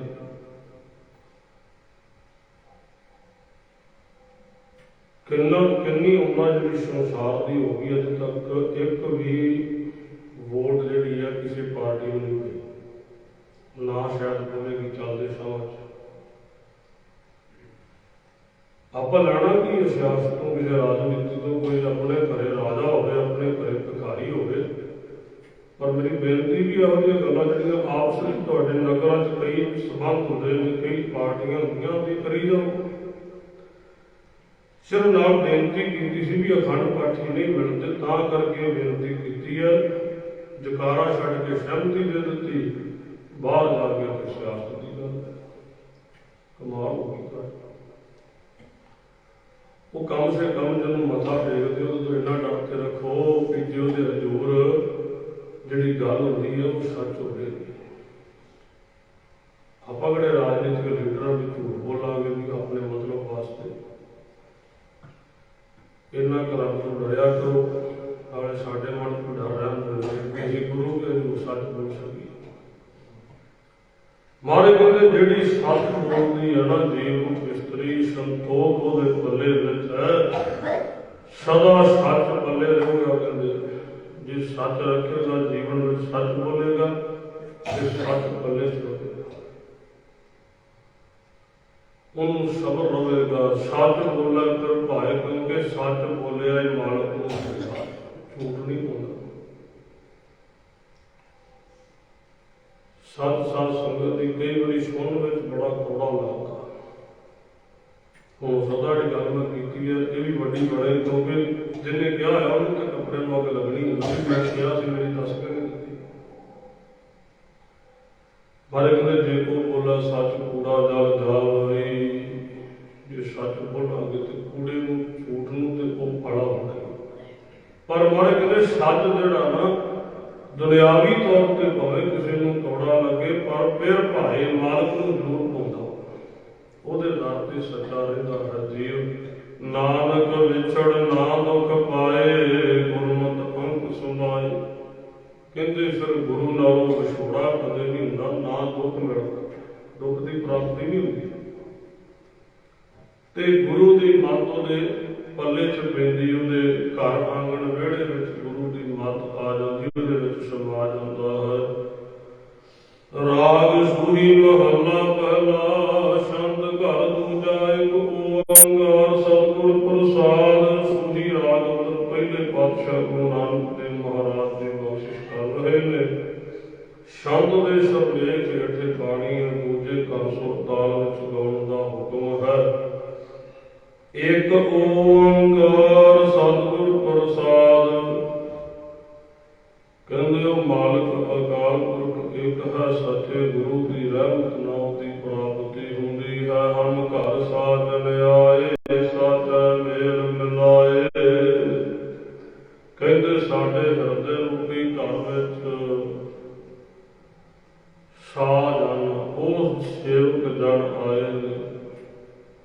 ਸੱਚੇ ਨੇ ਸਾਡੇ ਨਾਲ ਉਹਨਾਂ ਦਾ ਮਿਲਾਪ ਕਰਾਇਆ ਹੈ। ਸਾਧੂ ਜਨ ਜਿਹੜੇ ਭਗਤ ਬੰਦਗੀ ਵਾਲੇ ਗੁਰੂ ਜੀ ਆਪ ਵੀ ਚੱਲ ਕੇ ਸਾਡੇ ਹਿਰਦੇ ਰੂਪੀ ਘਰ ਵਿੱਚ ਆਏ। ਸਾਡਾ ਉਹਨਾਂ ਨੇ ਆਪਣੇ ਨਾਲ ਮਿਲਾਪ ਕਰਾਇਆ। ਸਹਿਜ ਮਿਲਾਏ ਹਰ ਮਨ ਭਾਏ, ਪੰਚ ਮਿਲੇ ਸੁਖ ਪਾਇਆ। ਕਹਿੰਦੇ ਅਡੋਲਤਾ ਦੇ ਨਾਲ ਅਵਸਥਾ ਦੇ ਵਿੱਚ ਮਾਲਕ ਨੇ ਮਿਲਾਇਆ। ਮਨ ਨੂੰ ਬੜਾ ਸ੍ਰੇਸ਼ਟ ਲੱਗਿਆ ਉਹ ਮੇਲਾ। ਤੇ ਕਹਿੰਦੇ ਸੁਖਾਂ ਦੀ ਪ੍ਰਾਪਤੀ ਹੁੰਦੀ ਹੈ। ਸਾਈ ਵਸਤ ਪ੍ਰਾਪਤ ਹੋਈ ਜਿਸ ਸੇਤੀ ਮਨ ਲਾਇਆ। ਇਹ ਗੁਰਬਾਣੀ ਦੀ ਰਹਿਮਤ ਹੈ ਸਾਧ ਸੰਗਤ। ਜਿਹੜੀ ਜਿਹਦੇ ਨਾਲ ਚਿੱਤ ਚੜ ਜੋੜਾਂਗੇ ਨਾ ਉਹ ਵਸਤੂ ਪ੍ਰਾਪਤ ਜ਼ਰੂਰ ਹੋਵੇਗੀ। ਜਦੋਂ ਗੁਰੂ ਕਾ ਨਾਮ ਜਾਂ ਗੁਰੂ ਕਾ ਨਾਮ ਜਪਣ ਵਾਲਿਆਂ ਨਾਲ ਮਿਲਾਪ ਹੁੰਦਾ ਨਾ, ਗੁਰੂ ਸਾਹਿਬ ਨਾਲ ਮਿਲਾਪ ਹੁੰਦਾ ਹੈ ਜਦੋਂ, ਤੇ ਜੋ ਮਨ ਦਾ ਫੁਰਨਾ ਹੁੰਦਾ ਹੈ ਉਹਦੀ ਪ੍ਰਾਪਤੀ ਜ਼ਰੂਰ ਹੁੰਦੀ। ਸਾਈ ਵਸਤ ਪ੍ਰਾਪਤ ਹੋਈ ਜਿਸ ਸੇਤੀ ਮਨ ਲਾ। ਜਿੱਥੇ ਜੀਵ ਨੇ ਆਪਣੇ ਹਿਰਦੇ ਨੂੰ ਜੋੜਿਆ ਉਹ ਵਸਤੂ ਇਹਨੂੰ ਪ੍ਰਾਪਤ ਹੋ ਗਈ। ਅਣਦੇਵ ਮੇਲ ਭਇਆ ਮਨ ਮਾਨਿਆ, ਘਰ ਮੰਦਰ ਸੁਹਾਏ। ਦਿਨੇ ਰਾਤ ਕਹਿੰਦੇ ਫਿਰ ਉਸ ਮਾਲਕ ਦੇ ਨਾਲ ਹੀ ਮਨ ਜਿਹੜਾ ਮੇਲਾ ਹੋਇਆ ਤੇ ਮਨ ਉਹਦੇ ਪ੍ਰਤੀ ਮੰਨ ਗਿਆ। ਜਿਹੜਾ ਮਨ ਉਸ ਪਾਸੇ ਲੱਗਦਾ ਸੀ ਨਹੀਂ ਨਾ, ਸੱਚ ਵਾਲੇ ਪਾਸੇ ਆਉਂਦਾ ਹੀ ਨਹੀਂ ਸੀ, ਗੁਰੂ ਵਾਲੇ ਪਾਸੇ ਆਉਂਦਾ ਹੀ ਨਹੀਂ ਸੀ, ਇਹ ਫਿਰ ਮੰਨ ਗਿਆ। ਤੇ ਹਿਰਦਾ ਤੇ ਸਰੀਰ ਘਰ ਜਿਹੜਾ ਸੀ ਇਹ ਸ਼ੋਭਨੀਕ ਹੋ ਗਿਆ। ਪੰਜ ਸ਼ਬਦ ਧੁਨ ਅਨਹਦ ਵਾਜੇ, ਹਮ ਘਰ ਸਾਜਨ ਆਏ। ਕਹਿੰਦੇ ਜਿਹੜੇ ਪੰਜ ਸ਼ਬਦ ਸੀ ਸਤਸੰਗ ਦੁਖ ਦਇਆ ਧਰਮ, ਇਹ ਜਿਹੜੇ ਇਹ ਸਾਧ ਸੰਗਤ ਦੀ ਚਾਰ ਪਦਾਰਥ ਪੰਜੇ ਸ਼ਬਦ ਜਿਹੜੇ ਸ੍ਰੇਸ਼ਟ ਸਨ ਗੁਰੂ ਕੇ ਨਾਮ ਦੀ ਬਖਸ਼ਿਸ਼ ਸੀ ਜਿਹੜੀ, ਇਹ ਕਹਿੰਦੇ ਇਹਨਾਂ ਦੀ ਧੁਨੀ ਜਿਹੜੀ ਅਨਹਦ ਵੱਜ ਰਹੀ ਹੈ। ਇੱਥੇ ਲੋਕ ਵੰਨ ਸੁਵੰਨੀਆਂ ਵਾਜਾਂ ਨੂੰ ਆਪ ਹੀ ਅੱਜ ਅਨਹਦ ਕਹਿਣ ਲੱਗ ਪਏ। ਸਾਧ ਸੰਗਤ ਉਹ ਜਿਹੜੀ ਧੁਨ ਜਿਹਦੀ ਹੱਦ ਬੰਨਾ ਕੋਈ ਨਹੀਂ। ਇੱਕ ਕਿਸੇ ਵਿਦਵਾਨ ਨੂੰ ਨਾਮ ਵਿਸਰ ਗਿਆ, ਉਹਨੇ ਜਿਹਨੇ ਸਾਂਝੀ ਕੀਤੀ ਘਟਨਾ, ਉਹ ਕਹਿੰਦੇ ਅਮਰੀਕਾ ਦੀ ਧਰਤੀ ਤੇ ਮੈਂ ਰੋਜ਼ ਸ਼ਹਿਰ ਨੂੰ ਲੰਘਿਆ ਕਰਾਂ ਤੇ ਇੱਕ ਗੋਰਾ ਮੈਨੂੰ ਘੇਰਿਆ ਕਰੇ ਵੀ ਆਓ ਮੇਰੇ ਘਰੇ ਕਿ ਮੈਂ ਕਹਿੰਦੇ ਪਾਸਾ ਕਰਕੇ ਰੋਜ਼ ਲੰਘ ਜਾਵਾਂ। ਇੱਕ ਦਿਨ ਮੱਲੋ ਜੋੜੀ ਲੈ ਗਿਆ। ਕਹਿੰਦੇ ਆਪਣੇ ਘਰੇ ਲਿਜਾ ਕੇ ਮੈਨੂੰ ਉਹਨੇ ਇੱਕ ਕਮਰੇ 'ਚ ਬਿਠਾਇਆ ਤੇ ਉਹ ਕਹਿੰਦਾ ਵੀ ਮੈਂ ਗਿਆ ਸੀ ਪਿਛਲੇ ਸਮੇਂ ਕਈ ਸਾਲ ਪਹਿਲਾਂ ਦਰਬਾਰ ਸਾਹਿਬ ਅੰਮ੍ਰਿਤਸਰ, ਤੇ ਜਦੋਂ ਮੈਂ ਉੱਥੇ ਗਿਆ ਤੇ ਮੈਂ ਕੀਰਤਨ ਸੁਣਦਾ ਸੀ, ਮੈਨੂੰ ਆਨੰਦ ਬੜਾ ਆਇਆ ਤੇ ਮੇਰੇ ਮਨ 'ਚ ਤਮੰਨਾ ਬਣੀ ਕਿ ਹੁਣ ਕੰਮ ਕਾਰ ਉੱਥੇ ਦਾ ਸਾਰਾ ਛੱਡ ਕੇ ਵੀ ਬਹਿ ਕੇ ਗੁਜ਼ਾਰਾ ਨਹੀਂ, ਤੇ ਇਹੋ ਜਿਹਾ ਕੀਰਤਨ ਜਿਹੜੇ ਉੱਥੇ ਸੁਣਨ ਵਾਸਤੇ ਮਿਲੇ ਤੇ ਫਿਰ ਗੱਲ ਕਰਦੇ। ਕਹਿੰਦੇ ਜਿਸ ਦਿਨ ਦਾ ਮੈਂ ਇੰਡੀਆ ਤੋਂ ਆਇਆ ਇੱਥੇ ਕਮਰੇ 'ਚ ਜਦੋਂ ਬਹਿਣਾ ਤੇ ਮੈਨੂੰ ਕੀਰਤਨ ਸੁਣਦਾ। ਉਹ ਕਹਿੰਦੇ ਮੈਂ ਸੋਚਿਆ ਵੀ ਐਵੇਂ ਕਿਤੇ ਪਖਾਂਡੀ ਨਾ ਕਰਦਾ ਹੋਵੇ। ਕਹਿੰਦੇ ਮੈਂ ਕਿਹਾ ਵੀ ਮੈਨੂੰ ਤਾਂ ਨਹੀਂ ਸੁਣਦਾ। ਕਹਿੰਦੇ ਉਹਨੇ ਮੈਨੂੰ ਸ਼ਬਦ ਦੱਸਿਆ ਕਿ ਆਹ ਸ਼ਬਦ ਇਸ ਵੇਲੇ ਚੱਲ ਰਿਹਾ। ਕੁਛ ਸਮਾਂ ਮੈਂ ਬੈਠਾ ਰਿਹਾ, ਫਿਰ ਉਹਨੇ ਦੱਸਿਆ ਹੁਣ ਆਹ ਸ਼ਬਦ ਚੱਲ ਪਿਆ, ਨਾਲ ਉਹ ਕਹਿੰਦੇ ਗਾਵੇ। ਫਿਰ ਕਹਿੰਦੇ ਮੈਂ ਸਮਾਂ ਨੋਟ ਕਰਕੇ ਕਿਸੇ ਆਪਣੇ ਸੱਜਣ ਨੂੰ ਇੱਥੇ ਟੈਲੀਫੋਨ ਤੇ ਗੱਲ ਕੀਤੀ ਵੀ ਦਰਬਾਰ ਸਾਹਿਬ ਇੰਨੇ ਵਜੇ ਕਿਹੜਾ ਰਾਗੀ ਸੀ ਤੇ ਉਹਨੇ ਕਿਹੜੇ ਕਿਹੜੇ ਸ਼ਬਦ ਪੜ੍ਹੇ ਤੇ ਮੈਨੂੰ ਜਾਣਕਾਰੀ ਦਿਓ। ਕਹਿੰਦੇ ਉਹਨੇ ਜਾਣਕਾਰੀ ਦਿੱਤੀ, ਹੂ ਹੀ ਜੋ ਉਹਨੇ ਸ਼ਬਦ ਸੁਣਾਏ ਸੀ ਉਹ ਸ਼ਬਦ ਪੜ੍ਹੇ। ਉਸ ਕਮਰੇ 'ਚ ਕਹਿੰਦਾ ਨਾ ਕੋਈ ਸਟੀਰੀਓ, ਨਾ ਕੋਈ ਟੈਲੀਵਿਜ਼ਨ, ਨਾ ਕੋਈ ਮੋਬਾਇਲ, ਕੋਈ ਨਹੀਂ ਸੀ। ਉਦੋਂ ਮੋਬਾਇਲ ਤਾਂ ਇੰਨੇ ਆਮ ਹੈ ਹੀ ਨਹੀਂ ਸੀ। ਕੋਈ ਇਹੋ ਜਿਹਾ ਕਹਿੰਦੇ ਯੰਤਰ ਨਹੀਂ ਸੀ ਜਿਹਦੇ ਨਾਲ ਕੀਰਤਨ ਸੁਣਿਆ ਜਾ ਸਕਦਾ। ਇਹ ਕੇਵਲ ਗੁਰੂ ਕੀ ਰਹਿਮਤ ਸੀ, ਕਿਉਂਕਿ ਸਾਧ ਸੰਗਤ ਬ੍ਰਹਮੰਡ ਦੇ ਵਿੱਚ ਉਹਦੀ ਸਦਾ ਉਸਤਤ ਹੋ ਰਹੀ ਹੈ ਮਾਲਕ ਦੀ। ਤਾਂ ਅਸੀਂ ਕਹਾਂਗੇ ਸੁਣਦੇ ਕਿਉਂ ਨਹੀਂ? ਸੁਣਦੀ ਇਸ ਕਰਕੇ ਨਹੀਂ, ਅੰਦਰ ਰੌਲਾ ਚੱਲਦਾ। ਹੁਣ ਆਪਾਂ ਵੇਖਦੇ ਟੈਲੀਫੋਨ ਆਪਣੇ ਨਿਯਮਾਂ ਦੇ ਸਾਰਿਆਂ ਦੇ ਹੈਗੇ, ਮੋਬਾਇਲ ਫੋਨ ਜੇ ਆਪਾਂ ਇਹਨੂੰ ਇਕਾਂਤ ਵਿੱਚ ਬਹਿ ਕੇ ਸੁਣਦੇ ਹਾਂ ਆਮ ਪਰਿਵਾਰ, ਉੱਥੇ ਆਪਾਂ ਨੂੰ ਆਵਾਜ਼ ਕਿੰਨੀ ਕਲੀਅਰ ਸੁਣਦੀ, ਵਧੀਆ ਸੁਣਦੀ। ਉਹੀ ਮੋਬਾਈਲ ਨੂੰ ਕਿਤੇ ਆਪਾਂ ਰੌਲੇ ਵਾਲੀ ਥਾਂ ਤੇ ਕਿਸੇ ਪੈਲਸ ਵਿੱਚ ਜਿੱਥੇ ਰੌਲਾ ਪੈ ਰਿਹਾ ਉੱਥੇ ਜਾ ਕੇ ਸੁਣੀਏ ਤੇ ਆਪਾਂ ਹੁਣ ਫੋਨ ਦਾ ਨੁਕਸ ਨਹੀਂ ਕੱਢ ਸਕਦੇ। ਫੋਨ 'ਚ ਆਵਾਜ਼ ਹੈ, ਆਵਾਜ਼ ਤਾਂ ਆ ਰਹੀ ਹੈ ਪਰ ਬਾਹਰਲਾ ਰੌਲਾ ਜ਼ਿਆਦਾ ਹੋਣ ਕਰਕੇ ਉਹ ਨਹੀਂ ਸੁਣਦੀ ਪਈ। ਉਹ ਅਣਹਦ ਸ਼ਬਦ ਜਿਹੜੀ ਧੁਨੀ ਇੱਥੇ ਬ੍ਰਹਿਮੰਡ ਵਿੱਚ ਸਦਾ ਗੂੰਜ ਰਹੀ ਹੈ, ਨਿਰੰਤਰ ਚੱਲ ਰਹੀ ਹੈ ਨਿਸਬਤ, ਪਰ ਅੰਦਰ ਰੌਲਾ ਜ਼ਿਆਦਾ ਹੋਣ ਕਰਕੇ, ਖਲਾਰਾ ਜ਼ਿਆਦਾ ਹੋਣ ਕਰਕੇ ਨਹੀਂ ਸੁਣਦੀ। ਕਹਿੰਦੇ ਸੁਣਦੀ ਕਦੋਂ ਹੈ? ਸਾਨੂੰ ਘਰ ਸਾਜਣੇ ਆਏ, ਜਦੋਂ ਕਹਿੰਦੇ ਸਾਡੇ ਹਿਰਦੇ ਰੂਪੀ ਘਰ ਵਿੱਚ ਸਾਜਨ ਉਹ ਸੇਵਕ ਜਨ ਆ ਜਾਂਦੇ ਨੇ ਸੁਣਨ ਵਾਲੇ ਸਾਧੂ ਸੰਤ ਜਿਹੜੇ ਬੰਦਗੀ ਨੂੰ ਕਰਨ ਵਾਲੇ, ਉਹਨਾਂ ਦੀ ਯਾਦ ਅੰਦਰ ਆਉਂਦੀ ਹੈ। ਫਿਰ ਉਹ ਕਰਤੇ ਕੀ ਸੁਣਦੀ ਆਓ ਮੀਤ ਪਿਆਰੇ ਮੰਗਲ ਗਾਵੋ ਨਾਰੇ।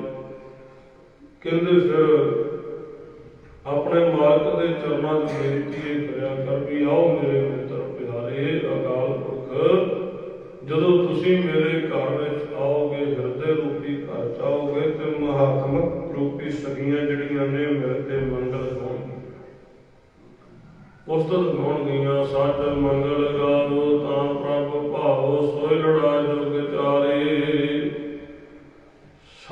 ਸੱਚ ਦੇ ਕਹਿੰਦੇ ਗੀਤ ਗਾਓਗੇ, ਮੰਗਲ ਗਾਓਗੇ ਤੇ ਕਹਿੰਦੇ ਪ੍ਰਭੂ ਨੂੰ ਪਾਵੇਗਾ। ਸੱਚੀ ਉਸਤਤ ਨੂੰ ਪਾਉਂਦੀ ਹੈ ਨਾ, ਝੂਠੀਆਂ ਉਸਤਤ ਤੇ ਆਪਾਂ ਆਮ ਬੰਦੇ ਨੂੰ ਵੇਖ ਕੇ ਕਹੀ ਜਾਂਦੇ ਵੀ ਆਓ ਮਹਾਰਾਜ ਜੀ, ਆਓ ਸੰਤ ਜੀ, ਅੰਦਰੋਂ ਗਾਲਾਂ ਕੱਢਦੇ ਰਹੀਏ। ਬਾਹਰੋਂ ਬਾਹਰੀ ਤੌਰ ਤੇ ਕਈ ਵਾਰੀ ਆਪਾਂ ਬੜੇ ਸ਼ਬਦ ਬੋਲਦੇ ਹਾਂ ਉਸਤਤ ਦੇ, ਆਓ ਭਾਈ ਸਾਹਿਬ, ਜਦੋਂ ਚਲੇ ਜਾਂਦਾ ਮਗਰੋਂ ਭਾਵੇਂ ਗਾਲਾਂ ਕੱਢੀ ਜਾਓ।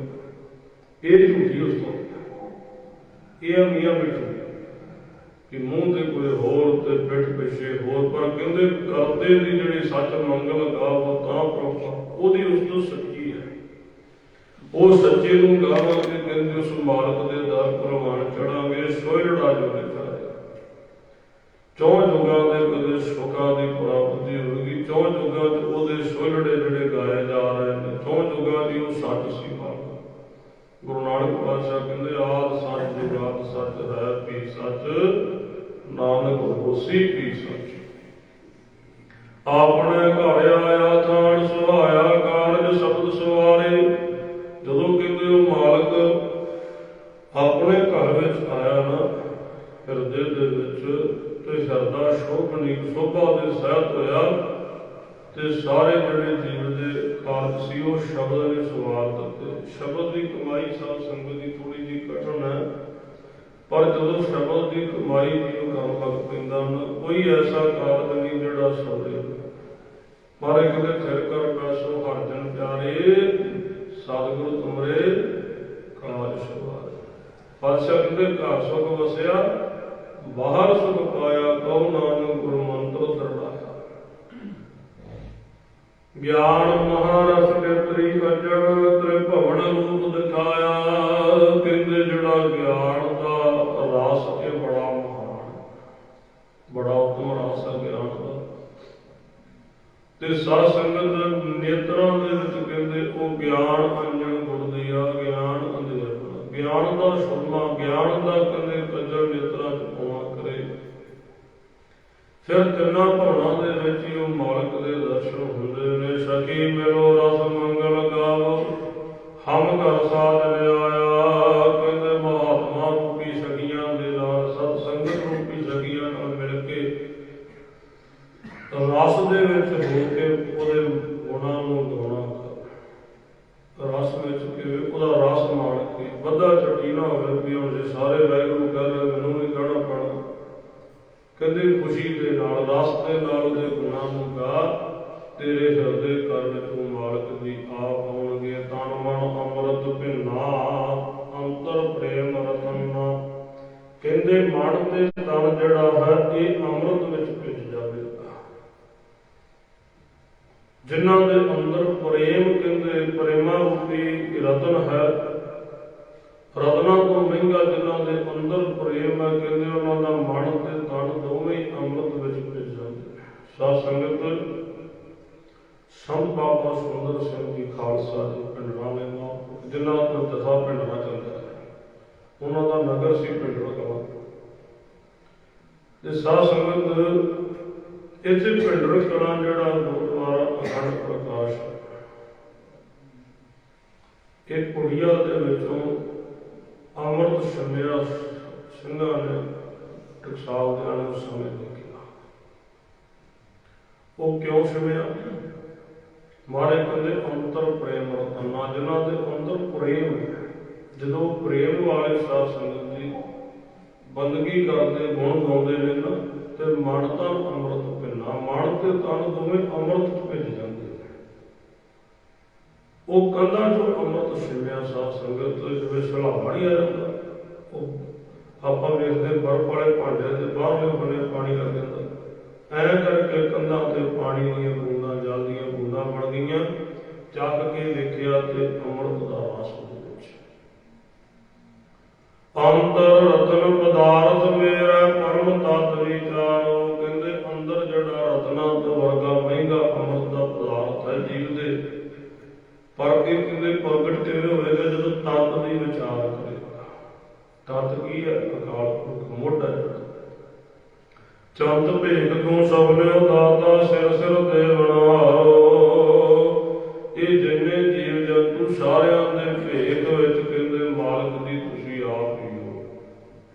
ਸਾਰਿਆਂ ਦੇ ਸਿਰ ਦੇ ਉੱਤੇ ਤੁਸੀਂ ਦਾਤੇ ਵੀ ਆਪ, ਸਾਰਿਆਂ ਨੂੰ ਦਾਤਾਂ ਦੇਣ ਵਾਲੇ ਵੀ ਤੁਸੀਂ ਹੋ। ਕਹਿੰਦੇ ਸ਼ਾਕਾਹਾਰੀ ਨੂੰ ਭੋਜਨ ਦੇ ਰਹੇ ਹੋ, ਮਨੁੱਖ ਨੂੰ ਕੰਧ ਮੂਲ ਦੇ ਰਹੇ ਹੋ, ਵੀ ਤੁਸੀਂ ਦੇ ਰਹੇ ਹੋ। ਤੇ ਕਹਿੰਦੇ ਮਹਾਰਾਜ ਜੀ ਸ਼ੇਰ ਬਘਿਆੜ ਨੇ, ਉਹਨਾਂ ਦਾ ਭੋਜਨ ਵੀ ਤੁਸੀਂ ਤਿਆਰ ਕਰ ਦਿੰਦੇ ਹੋ। ਕਹਿੰਦੇ ਜੜ ਦੇ ਜੀਵਾਂ ਦਾ ਆਹਾਰ ਹੈ, ਉਹ ਵੀ ਤੁਸੀਂ ਆਪ ਹੀ ਤਿਆਰ ਕਰ ਰਹੇ ਹੋ। ਪਾਣੀ 'ਚ ਜਾਲਾ ਪਾ ਦਿੰਦੇ ਹੋ, ਜਾਲਾ ਮੱਛੀਆਂ ਖਾ ਲੈਂਦੀਆਂ, ਨਿੱਕੀਆਂ ਮੱਛੀਆਂ ਨੂੰ ਵੱਡੀਆਂ, ਵੱਡੀਆਂ ਨੂੰ ਵੱਡੀਆਂ। ਇਸੇ ਤਰ੍ਹਾਂ ਤੋਂ ਆਪ ਹੀ ਤੁਸੀਂ ਭੋਜਨ ਦੀ ਲੜੀ ਤਿਆਰ ਕੀਤੀ ਉਹਨਾਂ ਦੀ। ਤੂੰ ਜਾਣ ਗਿਆਨੀ ਅੰਤਰਜਾਮੀ, ਆਪੇ ਕਾਰਨ ਕੀਨਾ। ਕਹਿੰਦੇ ਹੇ ਗਿਆਨਵਾਨ, ਤੂੰ ਉਸ ਮਾਲਕ ਨੂੰ ਅੰਤਰਜਾਮਤਾ ਦੇ ਸਹਿਤ ਜਾਣ ਵੀ ਉਹ ਅੰਤਰਜਾਮੀ ਹੈ। ਆਪ ਹੀ ਸਾਰਿਆਂ ਦਾ ਮੁੱਢ ਸਰੂਪ, ਆਪ ਹੀ ਸਾਰਿਆਂ ਨੂੰ ਬਣਾਉਣ ਵਾਲਾ। ਕਹਿੰਦੇ ਗਿਆਨ ਵਾਲੀ ਤੂੰ ਤਾਂ ਹੋਵੇਗਾ ਜੇ ਉਸ ਮਾਲਕ ਨੂੰ ਅੰਤਰਜਾਮੀ ਜਾਣੇਗਾ। ਅਸੀਂ ਤੇ ਗੁਰੂ ਨੂੰ ਆਪ ਦੱਸਦੇ ਨੇ, ਮਹਾਰਾਜ ਐ ਨਹੀਂ ਹੈ, ਗੁਰੂ ਪਾਤਸ਼ਾਹ ਨੂੰ ਆਪ ਦੱਸਦੇ ਨੇ। ਕਈ ਵਾਰੀ ਆਪਾਂ ਉਦਾਸ ਹੀ ਕਰਦੇ, ਮਹਾਰਾਜ ਫਲਾਣਾ ਫਲਾਣਾ ਜਿਹੜਾ ਫਲਾਣੇ ਦਾ ਪੁੱਤਰ, ਤੇ ਨਾਣਾ ਲਈ ਕਿਸੇ ਪਿਓ ਦਾ ਕਹਿੰਦੇ ਲੈ ਮਹਾਰਾਜ ਨੂੰ ਕੀਤਾ, ਇੰਨੇ ਬੰਦੇ ਨੇ ਪਿੰਡ 'ਚ ਫਲਾਣੇ ਨਾਂ ਦੇ। ਪਾਤਸ਼ਾਹ ਨੂੰ ਅੰਤਰਜਾਮੀ ਸਮਝੋ, ਉਹਨੂੰ ਜਾਣੋ ਵੀ ਅੰਤਰਜਾਮੀ, ਉਹ ਸਾਰਿਆਂ ਦੇ ਅੰਦਰ ਦੀ ਜਾਣਨ ਆ ਰਹਾ ਹੈ। ਜਦੋਂ ਘਰੇ ਬੈਠਿਆ ਵੀ ਸੁਣਨਾ ਹੋ ਜਾਂਦਾ ਤੇ ਉੱਥੇ ਪਹੁੰਚਦਾ ਇਹਦੇ ਕੋਲ। ਸੁਣੋ ਸਖੀ ਮਨ ਮੋਹਣ ਮੋਹਿਆ, ਤਨ ਮਨ ਅੰਮ੍ਰਿਤ ਭੀਨਾ। ਕਹਿੰਦੇ ਹੇ ਸਖੀਓ, ਜਿਹੜਾ ਸਾਡਾ ਹਿਰਦਾ ਜਦੋਂ ਉਸ ਮਾਲਕ ਨੇ ਇਹਨੂੰ ਮੋਹ ਲਿਆ ਨਾ, ਆਪਣੇ ਵੱਲ ਕਰ ਲਿਆ, ਤਾਂ ਵੀ ਕਹਿੰਦੇ ਸਰੀਰ ਤੇ ਮਨ ਵਿੱਚੋਂ ਅੰਮ੍ਰਿਤ ਪ੍ਰਗਟ ਹੋਵੇਗਾ। ਸਰੀਰ ਤੇ ਮਨ ਦੋਵੇਂ ਅੰਮ੍ਰਿਤ ਵਿੱਚ ਭਿੱਜ ਜਾਣਗੇ। ਆਤਮ ਰਾਮ ਸੰਸਾਰਾ ਸਾਚਾ ਖੇਲ ਤੁਮਾਰਾ। ਹੇ ਮਾਲਕ ਜੀ, ਆਪ ਜੀ ਸੰਸਾਰ ਦੇ ਵਿੱਚ ਵੀ ਅੰਦਰ ਤੇ ਬਾਹਰ ਸਾਰੇ ਥਾਵਾਂ ਤੇ ਰਮੇ ਹੋਏ। ਇਹ ਸਾਰਾ ਤੁਹਾਡਾ ਹੀ ਖੇਡ ਹੈ। ਸੰਸਾਰ ਦੀ ਰਚਨਾ ਜਿਹੜੀ ਹੈ, ਸੱਚ ਖੇਡ ਤੁਮਾਰਾ, ਗਮ ਪਾਰਾ ਤੁਧ ਬਿਨ ਕੌਣ ਬੁਝਾਏ। ਪਾਤਸ਼ਾਹ ਆਪ ਜੀ ਦਾ ਇਹ ਸਾਰਾ ਖੇਡ ਹੈ। ਗਮਤਾ ਤੋਂ ਪਰੇ, ਪਾਰਾਵਾਰ ਤੋਂ ਰਹਿਤ ਹੋ। ਤੁਹਾਡੇ ਤੋਂ ਬਗੈਰ ਇਹ ਜਨਾਉਣ ਵਾਲਾ ਵੀ ਕੌਣ ਹੈ? ਕੋਈ ਨਹੀਂ ਜਨਾ ਸਕਦਾ, ਦੱਸ ਨਹੀਂ ਸਕਦਾ ਕੋਈ ਵੀ ਤੇ ਖੇਡ ਕਿਹਦੀ ਹੈ, ਇਹ ਕੀ ਖੇਡ ਵਰਤ ਰਹੀ ਹੈ। ਸਾਧ ਸੰਗਤ ਜਿਵੇਂ ਜਿਵੇਂ ਆਪਾਂ ਕਿਸੇ ਜੁੜੇ ਹੋਏ ਦੇ ਕੋਲ ਬੈਠਦੇ ਨਾ, ਤਿਵੇਂ ਤਿਵੇਂ ਪਤਾ ਲੱਗਦਾ।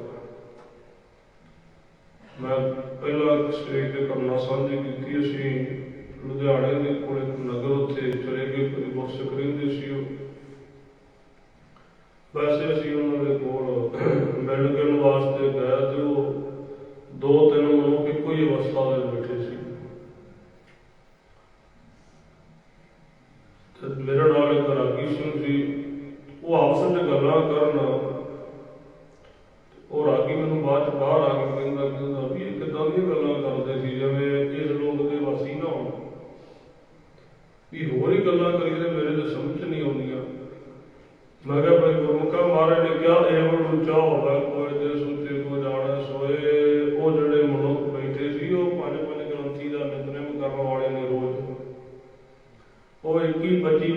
ਜਪਜੀ ਸਾਹਿਬ ਦੇ ਰੋਜ਼ ਕਰਨ ਵਾਲੇ ਨੇ, ਤੇ ਆਪਣੇ ਵਰਗਿਆਂ ਨੇ 25 ਪਾਠ ਜਿਹੜੇ ਨੇ ਮਹੀਨੇ 'ਚ ਨਹੀਂ ਕੀਤੇ ਜਪਜੀ ਸਾਹਿਬ ਦੇ, ਤੇ ਆਪਾਂ ਨੂੰ ਕਿੱਥੇ ਸਮਝ ਆਉਣੀ ਉਹਦੀ ਗੱਲ। ਇਹ ਜਿੰਨੀ ਜਿੰਨੀ ਉੱਚੀ ਪੜ੍ਹਾਈ ਕਰਾਂਗੇ ਉਨੀ ਉਨੀ ਗੱਲ ਹੀ ਸਮਝ ਆਉਣੀ ਹੈ। ਕਹਿੰਦੇ ਉਹ ਤੋਂ ਮਾਲਕ ਤੋਂ ਬਗੈਰ ਜਲਾਉਣ ਵਾਲਾ ਕੋਈ ਨਹੀਂ। ਗਿਆਨ ਖੰਡ ਮੈਂ ਗਿਆਨ ਪ੍ਰਚੰਡ, ਜਦੋਂ ਗਿਆਨ ਖੰਡ ਦੀ ਪ੍ਰਾਪਤੀ ਹੁੰਦੀ ਨਾ, 5 ਖੰਡਾਂ 'ਚ ਜਪਜੀ ਸਾਹਿਬ ਨੇ ਵੰਡ ਦਿੱਤੀ ਹੈ ਮਾਲਕ ਗੁਰੂ ਨਾਨਕ ਦੇਵ ਜੀਆਂ ਨੇ। ਜਦੋਂ ਗਿਆਨ ਖੰਡ ਵਿੱਚ ਪਹੁੰਚਾਂਗੇ ਨਾ, ਫਿਰ ਗਿਆਨ ਦੀ ਪ੍ਰਚੰਡਤਾ ਹੋਵੇਗੀ। ਫਿਰ ਜਿਹੜੀ ਗੱਲ ਪੜ੍ਹੋਗੇ, ਵਿਚਾਰੋਗੇ, ਸੁਣੋਗੇ, ਉਸੇ ਦੇ ਬਾਬਤ ਗਿਆਨ ਪੜ੍ਹਨੇ ਆਈ ਜਾਣਗੇ। ਸਿੱਧ ਸਾਧਕ ਸਿਆਣੇ ਕੀਤੇ ਤੁਝ ਬਿਨ ਕਵਣ ਕਹਾਏ, ਕਿੰਨੇ ਸਿੱਧ ਹੋਏ ਨੇ 84 ਸਿੱਧ ਨੇ, ਸਾਧਨਾ ਨੂੰ ਕਰਨ ਵਾਲੇ ਕਿੰਨੇ ਸਿਆਣੇ ਲੋਕ। ਕਹਿੰਦੇ ਪਰ ਮਾਲਕ ਦੀ ਤੁਝ ਬਿਨ ਕਵਣ ਕਹਾਏ, ਤੁਹਾਡੇ ਤੋਂ ਬਗੈਰ ਕੌਣ ਕਹਾ ਸਕਦਾ? ਨਾ ਕੋਈ ਸਿੱਧ, ਨਾ ਸਾਧਕ, ਨਾ ਸਿਆਣਾ, ਕੋਈ ਨਹੀਂ ਬਣ ਸਕਦਾ ਤੁਹਾਡੇ ਤੋਂ ਬਗੈਰ। ਤੁਸੀਂ ਜਿਹਨੂੰ ਸਿਆਣਪ ਦਿੰਦੇ ਉਹ ਸਿਆਣਾ ਹੈ। ਤੇ ਜੇ ਆਪਾਂ ਵੇਖਦੇ ਬਹੁਤ ਦਾਨਾ ਪੁਰਸ਼ ਵੀ ਕਾਰਨ ਕਮੀ ਜੀ ਕਰਦੇ, ਫਿਰ ਆਪਾਂ ਕਹਿੰਦੇ ਵੇਖਣ ਨੂੰ ਤਾਂ ਬੜਾ ਦਾਨਾ ਲੱਗਦਾ ਸੀ, ਗੱਲ ਨਹੀਂ ਜਾਂਦੀ ਕਰ ਦਿੰਦੀ।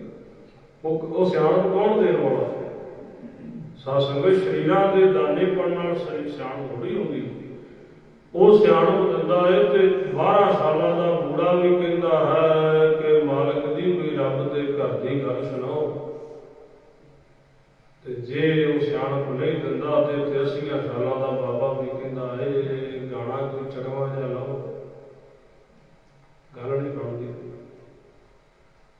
ਸਾਧ ਸੰਗਤ ਮਹਾਰਾਜ ਕਹਿੰਦੇ ਤੁਹਾਡੇ ਤੋਂ ਬਗੈਰ ਹੈ ਪਾਤਸ਼ਾਹ, ਜੇ ਤੁਸੀਂ ਨਾ ਸਿਆਣਪ ਦਿਓ, ਤੁਸੀਂ ਨਾ ਸਾਧਨਾ ਕਰਨ ਦਿਓ, ਤੁਸੀਂ ਸਿੱਧ ਨਾ ਬਣਾਓ, ਕੌਣ ਕਹਾ ਸਕਦਾ? ਕਾਲ ਵਿਕਾਲ ਭਏ ਦੀਵਾਨੇ, ਮਨ ਰੱਖਿਆ ਗੁਰ ਠਾਏ। ਕਹਿੰਦੇ ਕਾਲ ਨੂੰ ਵੀ ਵਿਕਾਲ ਕਰਨ ਵਾਲੇ, ਕਾਲ ਦੇ ਵੀ ਕਾਲ ਨੂੰ ਅਕਾਲ ਪੁਰਖੀ ਨੇ, ਤੇ ਸਾਧ ਸੰਗਤ ਕਾਲ ਨੂੰ ਬਿਹਾਲ ਕਰ ਦਿੰਦੇ ਨੇ। ਉਹਨੂੰ ਵੀ ਪਾਤਸ਼ਾਹ ਚੱਕਰ ਵਿੱਚ ਪਾ ਦਿੰਦੇ ਨੇ। ਪ੍ਰਭ ਭਾਵੈ ਬਿਨ ਸਾਸ ਤੇ ਰੱਖ ਹੈ, ਉਹਨੂੰ ਪਾਉਂਦਾ ਤੇ ਸਵਾਸ ਨਿਕਲ ਜਿੱਤੇ ਕਾਲ ਆਪਣਾ ਕੰਮ ਕਰਦਾ, ਉਹ ਫਿਰ ਸਵਾਸ ਰੱਖ ਲੈਂਦਾ, ਸਵਾਸਿਆਂ ਤੋਂ ਬਗੈਰ ਵੀ ਰੱਖਿਆ ਕਰ ਲੈਂਦਾ। ਉਹ ਕਾਲ ਨੇ ਆਪਣਾ ਕਾਰਜ ਕੀਤਾ। ਹੋਣੀ ਨੇ ਦੀਪ ਬਾਬਾ ਦੀਪ ਸਿੰਘ ਜੀ ਨੂੰ ਕਿਹਾ ਵੀ ਮੈਂ ਤੇਰੇ ਤੇ ਫਤਿਹ ਕਰਦੀ, ਤੇਰਾ ਕੋਈ ਮੈਂ ਚਾਰਾ ਨਹੀਂ ਚੱਲਣ ਦੇਣਾ। ਤੇ ਜਦੋਂ ਸਾਧ ਸੰਗਤ ਅਕਾਲ ਦੇ ਚਰਨਾਂ ਦਾ ਅਰਦਾਸ ਹੋਈ ਤੇ ਉਹਨਾਂ ਕਿਹਾ ਹੋਣੀ ਕੀ ਕਰ ਸਕਦੀ ਹੈ। ਦੀਪ ਸਿੰਘ ਦੇ ਅੰਦਰ ਫੁਰਨਾ ਬਣ ਗਿਆ, ਸੀਸ ਤੜੀ ਤੇ ਰੱਖਿਆ ਤੇ ਸਾਧ ਸੰਗਤ ਚੱਬੇ ਦੇ ਮੈਦਾਨ ਤੋਂ ਲੜਦਿਆਂ ਸ਼੍ਰੀ ਅੰਮ੍ਰਿਤਸਰ ਸਾਹਿਬ ਪਹੁੰਚ ਗਏ। ਅੰਮ੍ਰਿਤਸਰ ਸਾਹਿਬ ਜਾ ਕੇ ਸ਼ਹਾਦਤ ਦਾ ਜਾਮ ਪੀਤਾ। ਮਾਰੇ ਕਾਲ ਨੂੰ ਵਿਕਾਲ ਮੂਰਖ ਬਣਾ ਦਿੰਦੇ ਨੇ। ਰਾਖਿਆ ਗੁਰਠਾ, ਜਿਹੜੇ ਸਾਡੀ ਗੁਰੂ ਆਪ ਰੱਖਿਆ ਕਰਦੇ, ਨਾਨਕ ਅਵਗੁਣ ਸ਼ਬਦ ਦਿਲਾਏ, ਗੁਣ ਸੰਗਮ ਪ੍ਰਭ ਪਾਏ। ਕਹਿੰਦੇ ਅਵਗੁਣਾਂ ਦਾ ਨਾਸ ਜੋ ਹੈ ਸ਼ਬਦ ਕਰਦਾ, ਜਿਹੜਾ ਸ਼ਬਦ ਦਾ ਜਪ ਕਰਦਾ ਉਹਦੇ ਅਵਗੁਣ ਅੰਦਰੋਂ ਆਪਣੇ ਆਪ ਹੀ ਨਾਸ ਹੋਣ ਲੱਗ ਪੈਂਦੇ। ਗੁਣਾਂ ਦਾ ਸੰਗਮ ਬਣ ਜਾਂਦਾ ਹੈ ਤੇ ਮਾਲਕ ਦੀ ਪ੍ਰਾਪਤੀ ਹੋ ਜਾਂਦੀ ਹੈ। ਪਾਤਸ਼ਾਹ ਜੀ ਨੇ ਰਹਿਮਤ ਕਰਕੇ 764 ਅੰਗ ਦੇ ਵਿਚਾਰ ਬਖਸ਼ਿਸ਼ ਕੀਤੀ ਹੈ। ਇੱਥੇ ਸ਼ਬਦ ਸੰਪੂਰਨ ਹੋ ਗਿਆ। ਅੱਗੇ ਆਉਣ ਵਾਲੇ ਦੀਵਾਨ ਵਿੱਚ ਆਪਾਂ 764 ਅਤੇ 65 ਅੰਗ ਦੇ ਜਿਹੜਾ ਸ਼ਬਦ ਸੁਭਾਇਮਾਨ ਹੈ। ਆਓ ਸੱਜਣਾ ਹੋ ਦੇਖਾਂ ਦਰਸ਼ਨ ਤੇਰਾ ਰਾਮ ਵਾਲਾ, ਉਹਦੀ ਵਿਚਾਰ ਦੇ ਨਾਲ ਜੁੜਾਂਗੇ। ਵਾਹਿਗੁਰੂ ਜੀ ਕਾ ਖਾਲਸਾ, ਵਾਹਿਗੁਰੂ ਜੀ ਕੀ ਫਤਿਹ। ਰਾਮ ਕਲੀ ਮਹੱਲਾ ਤੀਜਾ।